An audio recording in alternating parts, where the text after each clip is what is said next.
Hello guys, today I'm going to tell you about that zero base token. Now before we start the video, let's say my legal disclaimer. This video is only for educational purpose. Do your own research for the investing. According to the white paper, zero base is a decentralized cryptographic infrastructure network that enables verifiable off-chain computation using zero knowledge proofs and trusted execution environments TEES.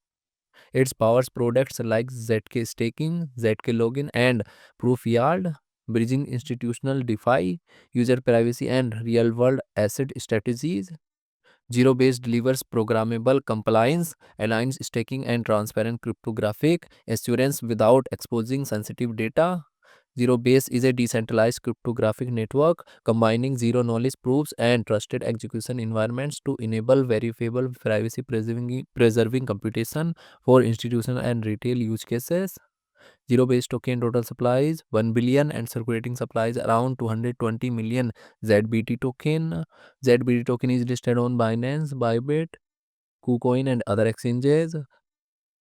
If I share my opinion with you, then this project up to 85% chances is that it is a legit or good project. So guys, don't take my opinion as a financial advice. Do your own research for the investing. Thanks for watching.